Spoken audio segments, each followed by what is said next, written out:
Imagine a world where a single flower could make you rich or ruin you. A world where people would trade their houses, their lands, their jewels, and even their clothes for a handful of bulbs. A world where a virus could create beauty and badness at the same time. This is the world of the tulip craze that ripped apart the Netherlands in the 17th century. Hi, I'm Orange Flag Productions, and welcome to my channel. In this video, I'm going to tell you about tulip mania, one of the first and most notorious examples of a market bubble and a financial crash. How did a humble flower become the object of such frenzy and speculation? What were the causes and consequences of this extraordinary episode? And what can we learn from it today? If you want to find out, stay tuned and don't forget to like, share, and subscribe for more awesome content. But before we dive into the tulip craze, let's take a look at the star of this story, the tulip itself. The tulip is a perennial plant that belongs in the lily family. It has a bulb that produces a stem with leaves and has a single flower that can have various colors and shapes. The tulip is native to Central Asia and Turkey, where it has been cultivated for centuries. It was introduced to Europe in the 16th century by travelers and traders who brought it from the Ottoman Empire. The first recorded tulips in the Netherlands were planted in 1593 by Clusius, a botanist and professor at Leiden University. He had received some bulbs from a friend in Vienna who had gotten them from Turkey. Clusius was interested in studying the tulips for their medicinal purposes, but he soon discovered that they had another quality. They were stunningly beautiful. The tulips that Clusius planted were different from the ones that grew in Turkey. They had flamboyant colors and patterns that resembled flames, feathers, or stripes. These variations were caused by a virus that infected the bulbs and altered their DNA. The virus was harmless to the plants, but it made them look more attractive and more rare. Clusius named these tulips broken because they looked like they had been broken into pieces by a painter's brush. Clusius was not interested in selling or sharing tulips with anyone.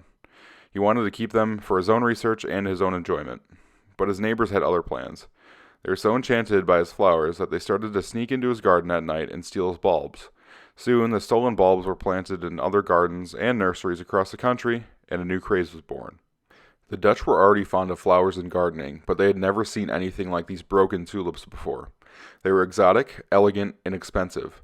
They became a symbol of status, wealth, and taste. People wanted to own them, display them, and trade them. And as the demand for these rare tulips increased, so did their prices. By the early 1630s, the tulip trade had become a lucrative business in the Netherlands. There were two types of traders, florists and speculators. Florists were people who actually grew the solid tulips as plants or bulbs. Speculators were people who bought the solid tulip contracts or futures without ever seeing or touching actual flowers. A tulip contract was an agreement between two parties to buy or sell a certain quantity of tulips at a certain price on a certain date in the future. For example, in November 1636, you could buy a contract for 10 bulbs of Semper Augustus, one of the most coveted varieties of broken tulips, for 1,000 guilders, which was the Dutch currency at the time, to be delivered in May 1637. The advantage of these contracts and futures was that they allowed people to trade tulips without having to wait for the bulbs to grow and bloom, which could take several years. They also allowed people to trade tulips without having to pay the full price up front, which could be very high. They only had to pay a small deposit or margin to secure the deal. The disadvantage of these contracts and futures was that they were very speculative and volatile. They depended on the fluctuations of supply and demand, which were influenced by many factors such as weather, disease, fashion, rumors, and emotions. They also depended on the trust and honesty of the parties involved, which was not always guaranteed. The tulip trade was not regulated by any authority or law. It was based on custom and convention. The traders met in taverns and coffee houses where they negotiated and signed the deals on paper or chalkboards. They also drank and gambled, which added to the excitement and risk of the trade. The tulip trade reached its peak in the winter of 1636 through 1637, when the prices of some bulbs soared to astronomical levels. For example, a single bulb of Semper Augustus could cost as much as 10,000 guilders, which is more than an annual income of a skilled craftsman or the price of a luxurious house in Amsterdam. Some people even traded their lands, their livestock, their furniture, and their clothes for tulips. But why did people pay so much for these flowers? What made them so valuable and desirable? There are several possible explanations for this phenomenon.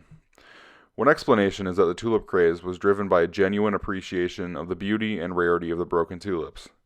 The Dutch are known for their artistic and aesthetic sensibilities, and they admired the tulips as works of nature and art. They also valued them as symbols of honor and prestige, as gifts, and as tokens of love or friendship. Another explanation is that the tulip craze was fueled by social and economic competition among the different classes and groups in Dutch society. The Netherlands was a republic that had recently gained its independence from Spain after a long and bloody war. It was one of the most prosperous and powerful countries in Europe thanks to its trade and commerce.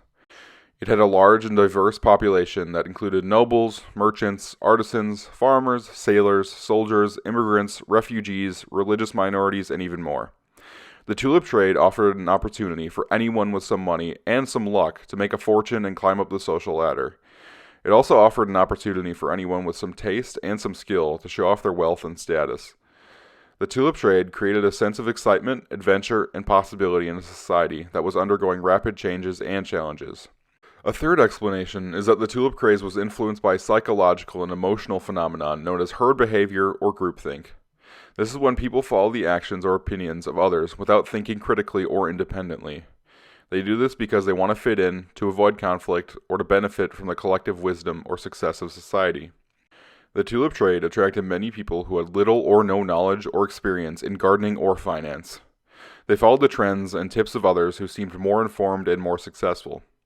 They also followed their own feelings of greed and fear, hoping to make a quick profit or avoid a big loss.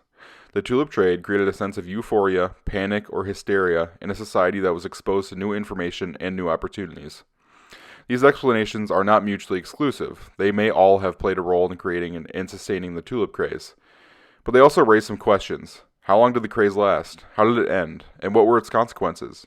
To answer these questions, we need to take a look at what happened next in this incredible story. The collapse of the tulip craze was sudden and dramatic. It happened in February 1637, when the market for tulips reached its peak and then crashed within a matter of days. There are different accounts and explanations of what triggered this event, but one of the most common ones is that it started with the failed auction in Haarlem, one of the main centers of the tulip trade. According to the story, on February 3, 1637, a group of traders gathered in a tavern to bid on some rare and expensive bulbs. However, no one was willing to pay the high prices that were asked for them. The auction was a flop, and the news spread quickly to other towns and cities. This caused a panic among the traders and speculators, who realized they had overpaid for their tulips and that they could not sell them at a profit. The panic turned into a stampede as everybody tried to get rid of their tulips before they became worthless. The prices of tulips plummeted, and the market collapsed. The contracts and futures that had been signed became worthless, too. Many traders were left with huge debts and no assets. Some tried to sue their counterparts for breach of contract, but the courts were overwhelmed and unable to enforce the agreements. The collapse of the tulips craze had some serious consequences for many people involved in the trade. Some lost their entire fortunes and went completely bankrupt. Some lost their reputation and honor and faced social disgrace. Some even committed suicide or fled the country to escape their creditors. But not everybody suffered from the crash. Some traders managed to sell their tulips before the prices dropped, or had enough money or assets to cover their losses. Some florists continued to grow and sell tulips as plants or bulbs, but at more reasonable prices. Some buyers enjoyed their tulips as flowers or gifts without caring about their market value.